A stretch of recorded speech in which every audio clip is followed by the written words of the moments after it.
Coming up on the show today, the Philadelphia 76ers' perfect offseason plan, the moves that the Sixers need to make in order to get over the hump and win an NBA championship for the first time since 1983. Before we dissect that and put this plan together, just want to say thanks to all of you for supporting the channel. Last night, we surpassed that goal of 10,000 subscribers, and if you're in the search for year-round Sixers coverage, let's continue to grow the 76ers Now empire. Lock us in, subscribe, and with that, let's start the show.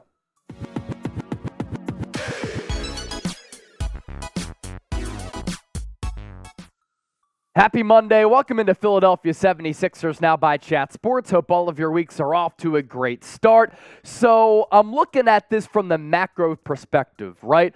All of the moves that the Sixers need to make in order to win an NBA championship and put together the perfect offseason plan. And there are a lot of looming, massive decisions for Daryl Morey, Elton Brand, this front office, and this ownership group to make, and some changes that some of the players on this roster need to make as well, especially with the new head coach here in Nick Nurse. So the biggest offseason question mark for the 76ers is the James Harden predicament.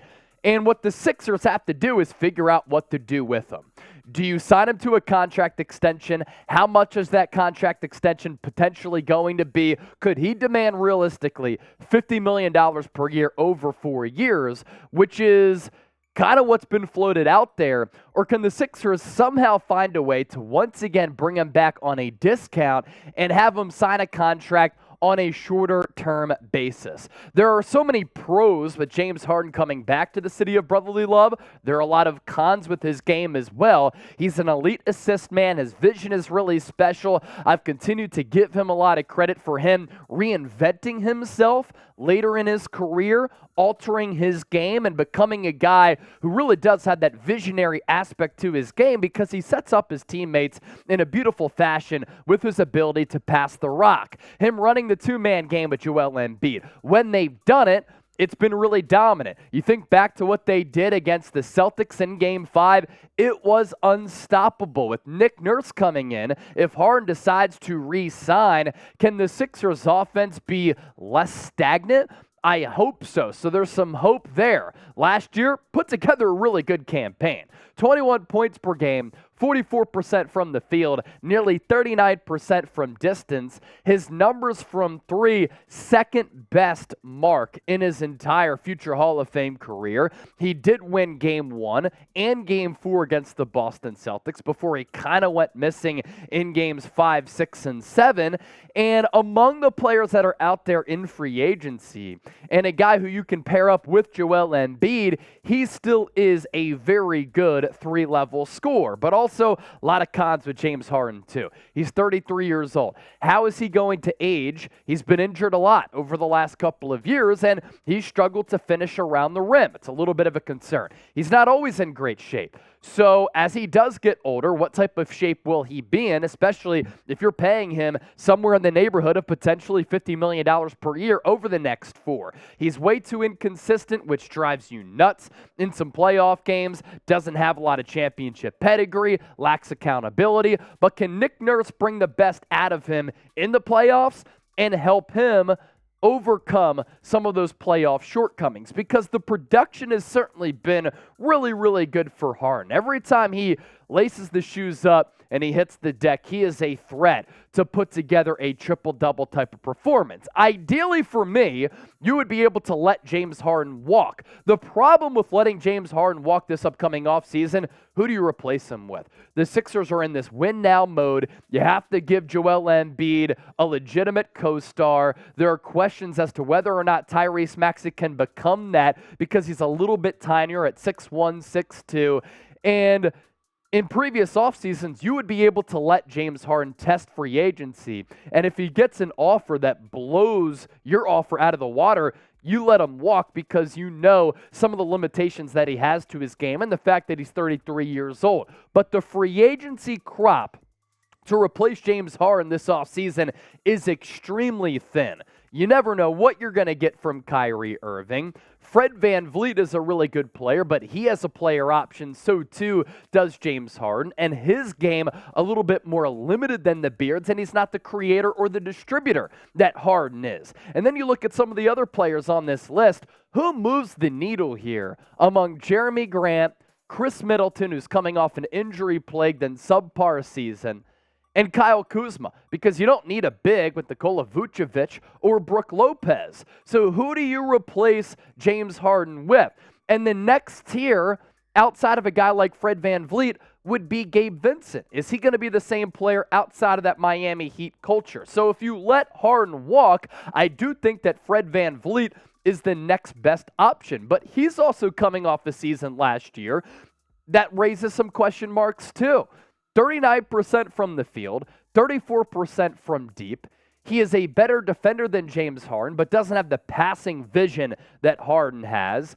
Can he win by himself 2 games in a playoff series against a legitimate squad like the Boston Celtics? Probably not. And if he can't knock down some of those three-point shots, which is a little bit worrisome for me, is his game that effective? No. Now, who would you rather have? Because VanVleet might be cheaper than James Harden. That's where the positive comes into play, especially if there's a sign and trade too. FVV for Fred VanVleet, JH for James Harden. Pick a player who you'd rather want on the Sixers for the next couple of years. Perfect offseason step number 2. I think for the Sixers to get serious about winning an NBA championship, they have to trade Tobias Harris. He has held this team back with his contract, his game, and I think because he doesn't fit on this current team, his fit is clunky, and he doesn't feel comfortable with his role on this team, and because of that, he lacks confidence, and that right there is a massive problem. Now, over the last several days, I've put together a couple of trade ideas, right? This is one, because Eric Gordon might be a better fit and you bolster your bench, another big need for this team, which we'll get to. You bring in Marcus Morris and you get a second-round pick. Clippers get the better player, but do you get a better fit and add to your depth a little bit with Morris and the fit with Gordon? Maybe. Trade idea number 2. Tobias Harris would go to the Dallas Mavericks here. You get a sharpshooter in Tim Hardaway Jr. You lose defense if it's just player for player. But Reggie Bullock is a pretty solid 3-and-D player. And then you have a backup big in JaVale McGee if Paul Reed were to leave and get more money elsewhere in free agency. And then there's this trade too. Can you maximize a Cody Martin, who isn't his brother Caleb Martin with the Miami Heat, but he was drafted unlike Caleb Martin? Better situation, better organization, better complementary pieces. Can he turn into something? Can James Bouknight finally turn the corner? First 2 years, he hasn't basically done anything in the NBA. And then Terry Rozier, you have 2 small guards then in the backcourt with Tyrese Maxey, Terry Rozier. That's a little bit of a concern too, but Rozier, he averaged more than 20 points per game last year, so too did Tyrese Maxey. That's 40 points per game from your starting backcourt. You just have to find a way to find somebody to fill in that wing spot. The dream scenario, especially with James Harden and a Joel Embiid, is a player-for-player swap straight up, Klay Thompson for Tobias Harris. But I think Golden State would be crazy to do that. They'd only do it if they wanted more playmaking. With Toby coming into San Francisco, both of these players on an expiring contract as well, but I think the Warriors would never do this deal. The free agency replacement for Harris, if you were to trade him away, like let's just throw it out there on the wall, that Hornets deal, and you need a wing, Harrison Barnes is a player who could be intriguing, who gives you that scoring punch, might be a better fit, basically gives you around the same numbers from putting the biscuit in the basket as Harris, but is a better defensive player. He, like Harris, has had some head-scratching playoff moments, but here's a snippet of what he's able to do and what he's done over the last 4 years. You would take 15 points per game, 47% from the field and 37% from 3. Good athlete, a little bit of a better athlete than Harris. And while he has had some bad playoff performances, he's played in a lot of playoff games and is battle-tested in that regard. So, let me ask you this, Philly Bulls. What should the Sixers do with Tobias Harris? T for trade or K for keep. Now, today's show is sponsored by our sportsbook partner here at Chat Sports, BetUS. 125% deposit bonus. All you have to do is plug in that link down below, chatsports.com/bet. Use that promo code CHAT125. If you put in $100, you get $125 back. That's $225 to game with. And if you want to lay some money down for the NBA Finals, here are your Game 3 odds. What a performance by the Miami Heat in that game, too. I've been doing watch parties on our main Chat Sports YouTube channel, by the way, if you want to come kick it with myself and Nick Roloff. The Nuggets, on the road, going to be 2.5-point favorites in Miami. The over-under for this game, 214.5. The Heat were up by 11 in that first quarter, down by as many as 15. Then they came back and won it, and they're tied 1-1 without Jimmy Butler having done that much. Game 3 odds, there you go. BetUS deal right below me. Chatsports.com/bet, promo code CHAT125. I think another really important facet of the Sixers offseason is finding a way to bolster that bench unit. And you could make the argument that the most important element of what the Sixers need to do this offseason is just solidifying that bench. There are a lot of free agents who the Sixers could target in free agency. There are a couple who they could decide to bring back to help that bench. James Harden, obviously a starter. He has that player option. Do you bring back a George Niang? What happens with Montrezl Harrell in that player option? Daniel House is going to be back because he exercised that fifth-year option. Can he play more like he did against the Celtics in that Game 5? You'd hope so. Will Shake Milton go somewhere else for more minutes and more playing time and more money? Unrestricted free agent for him. Jalen McDaniels as a rotational piece, not awful.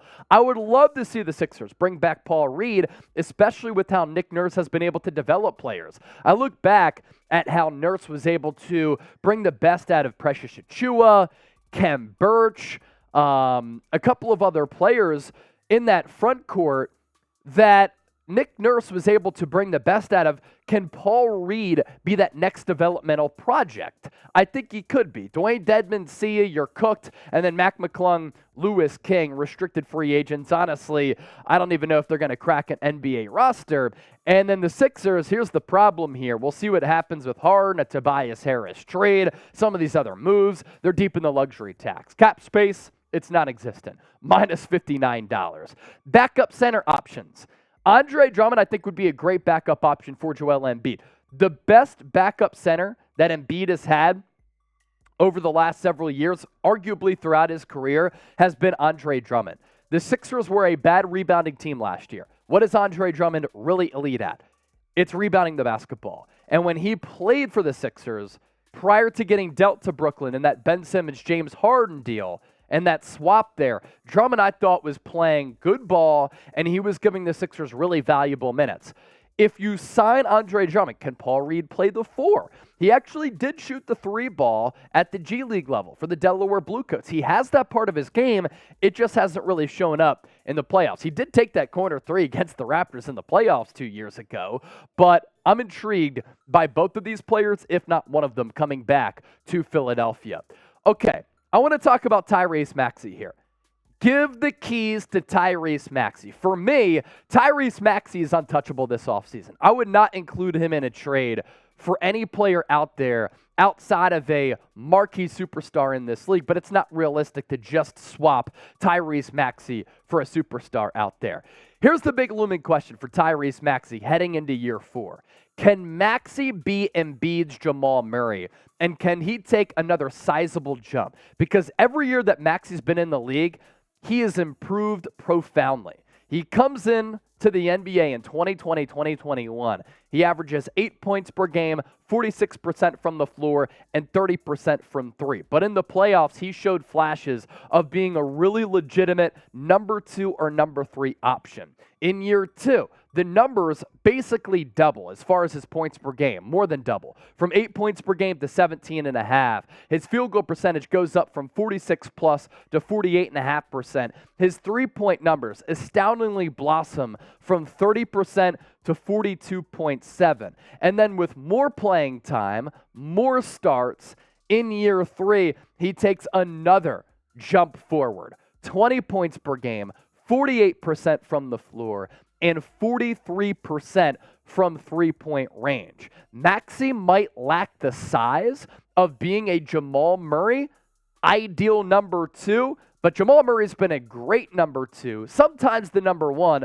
alongside Nikola Jokic, and that's the type of player that Joel Embiid needs, a guy who can be a 3-level scorer, break down the defense with the dribble drive. Maxey has the floater package to his game. He has the mid-range pull-up. He has the step back from 2-point range or 3-point range, and the start to his career has actually been better than Jamal Murray's, and he's only an inch shorter than Jamal Murray. I don't think it's out of the realm of possibility for Maxey to become a superstar in this league. I think he's a borderline all-star right now. And if James Harden were to leave and Maxey does become that co-star, if Nick Nurse believes that he can be that type of player, then Maxey, I think, can improve once again in year 4 and take a lot of people by surprise, because the elements to his game can be compared to and are somewhat similar to a Jamal Murray, as evidenced by the numbers that we showed you. What's interesting, though, can Tyrese Maxey be the lead point guard, or is he more so a 2 guard in this league? He has played well alongside James Harden.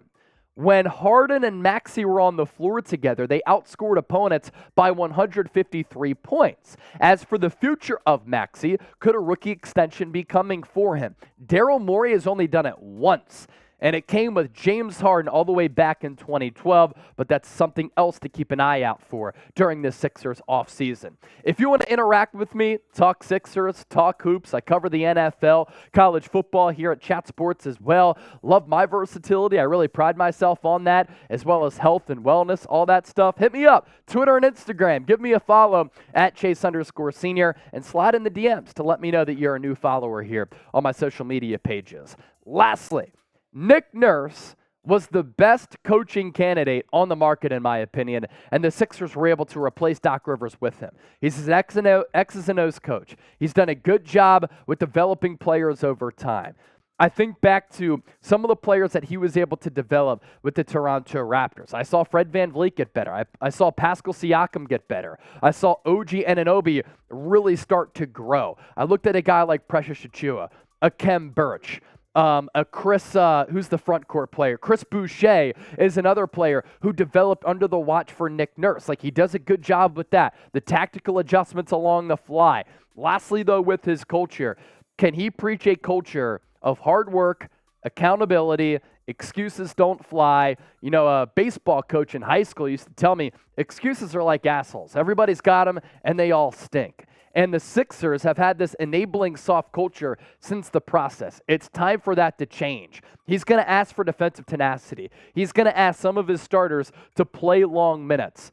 And it's up to Nurse to change the culture here so that the Sixers can finally get over the hump, because their cultural misfires and their cultural downfalls have kept them from getting past that second round, and they're looking to do that for the first time since 2001. So that right there, my Sixers perfect offseason plan. Let me ask you, your biggest area of need on the Sixers, and how would you perfect the Sixers offseason? Join the conversation down in the comments section. Make sure you subscribe to the show and keep it locked here on 76ers Now for year-round coverage.